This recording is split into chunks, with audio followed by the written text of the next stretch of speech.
आज से कुछ सालों पहले दो ह्यूमनॉइड रोबोट्स यानी इंसान की तरह पूछने वाले, काम करने वाले रोबोट्स को किसी एक टॉपिक पर डिस्कस करने के लिए बिठाया गया। वो उस टॉपिक पर डिस्कस करते हुए जहाँ तक पहुँचे वो जानना हम सबके लिए बहुत खतरनाक है, जिसके बारे में प्रसिद्ध भौतिक विज्ञानी फिजिसिस्ट स्टीफन हॉकिंग्स ने भी कहा था। वो रोबोट बात करते हुए आखिरी में यहाँ तक पहुँचे कि इस दुनिया में सारी समस्याओं की जड़ इंसान है, तो क्यों ना इंसानों को ही ख़त्म कर दिया जाए। आर्टिफिशियल इंटेलिजेंस को लेके स्टीफन हॉकिंस ने भी यही कहा था कि इंसान की नस्ल को अगर कोई ख़त्म कर सकता है तो वो ये रोबोट्स हो सकते हैं। वेलकम फ्रेंड, आज के इस वीडियो में हम आर्टिफिशियल इंटेलिजेंस के बारे में बात करने वाले हैं।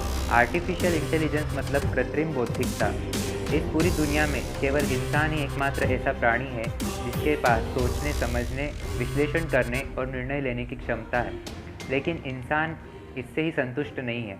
उसने इस तरीके के ह्यूमनॉइड रोबोट्स बनाने शुरू किए हैं जिनमें आर्टिफिशियल इंटेलिजेंस काम करता है। और रोबोट्स ही नहीं, दूसरी कई मशीनें भी ऐसी बनानी शुरू कर दी हैं जिसमें कि आर्टिफिशियल इंटेलिजेंस है, यानी कि हमारे पास नेचुरल इंटेलिजेंस है और उन मशीनों में, उन टेक्नोलॉजीज़ में इस तरीके से प्रोग्रामिंग की जा रही है कि वो मशीन खुद किसी भी कंडीशन में अपने हिसाब से सोच सकती है और डिसीजन भी ले सकती है। उसको किसी की ज़रूरत नहीं पड़ेगी।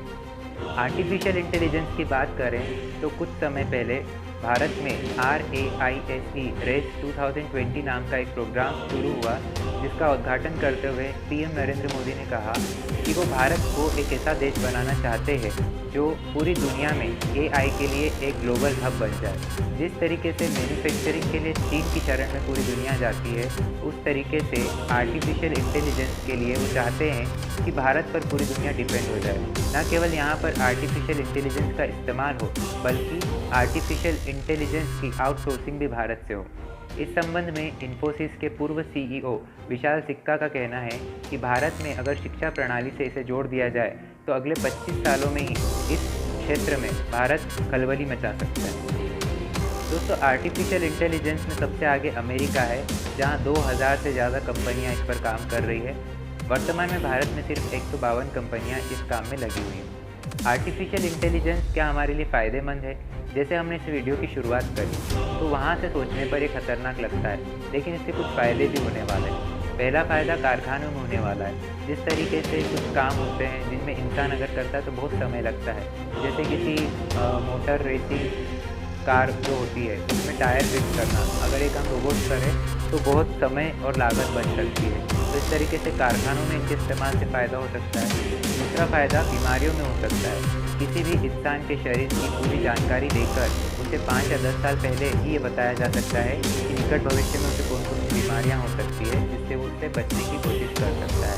तीसरा, कृषि के क्षेत्र में मौसम से संबंधित बिल्कुल सटीक भविष्यवाणियाँ ये रोबोट्स कर सकते हैं। ये मशीनें बता सकती है कि किस समय कौन सी पैदावार लेना ज़्यादा सही रहेगा और किस तरीके से पैदावार को बढ़ा सकते हैं। चौथा, सुरक्षा के क्षेत्र में इस तरीके से रोबोट्स और मशीनों को तैयार किया जा रहा है कि भविष्य में सैनिकों की जगह ये मशीनें आपस में लड़ती हुई नजर आएंगी। लेकिन दोस्तों, क्या आपने ट्रांसफॉर्मर्स सीरीज़ की मूवीज़ देखी है?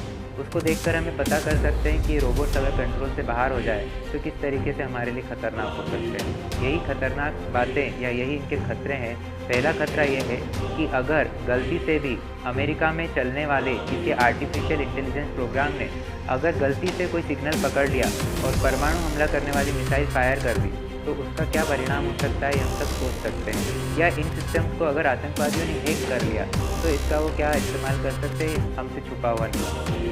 इसके अलावा इंसानों में बीमारियां बढ़ सकती है, क्योंकि वो पूरी तरीके से इन पर डिपेंड हो जाएगा, तो उसकी एक्टिविटी कम हो जाएगी। मेंटल एक्टिविटी, फिजिकल एक्टिविटी दोनों कम होगी। मानसिक रूप से वो बीमार होगा तो अपराध भी बढ़ेंगे। इसके अलावा अगर, जैसा कि हमने इस वीडियो की शुरुआत में कहा था, और आर्टिफिशियल इंटेलिजेंस यहीं पहुंच रही है, उनका मानना है कि इंसान ही सारी समस्याओं की जड़ है, तो वो इंसानों को अगर ख़त्म कर दे तो एक अच्छी दुनिया बनाई जा सकती है। इस हिसाब से अगर ये काबू से बाहर हो गए, कंट्रोल से बाहर हो गए, तो फिर इन्हें रोका नहीं जा पाएगा। तो आर्टिफिशियल इंटेलिजेंस जहाँ फ़ायदे की चीज़ दिखाई दे रही है, वहीं अगर इनको एक बंधन में रखा जाए तो ही ये हमारे लिए काम की हो सकती है, वरना इंसान को जलवायु परिवर्तन या किसी बाहर अंतरिक्ष से आए हुए उल्कापिंड के टकराने से या परमाणु युद्ध से शायद उतना खतरा नहीं है जितना खतरा इन मशीनों से हो सकता है। फ्रेंड्स, भगवान ने हमको इंटेलिजेंस दिया हुआ है, उस नेचुरल इंटेलिजेंस का इस्तेमाल करके हम इस दुनिया को अच्छा बना सकते हैं। आर्टिफिशियल हमेशा आर्टिफिशियल ही होता है, तो ये बहुत ज़रूरी है कि इसके इस्तेमाल में एक बंधन रखा जाए और लिमिट रखी जाए। यही संदेश के साथ मैं आप सबको थैंक यू बोलना चाहता हूँ। आपने इस वीडियो को देखा, आप प्लीज़ इस चैनल को सब्सक्राइब करें और अपने फ्रेंड्स के साथ इस वीडियो को शेयर भी करें।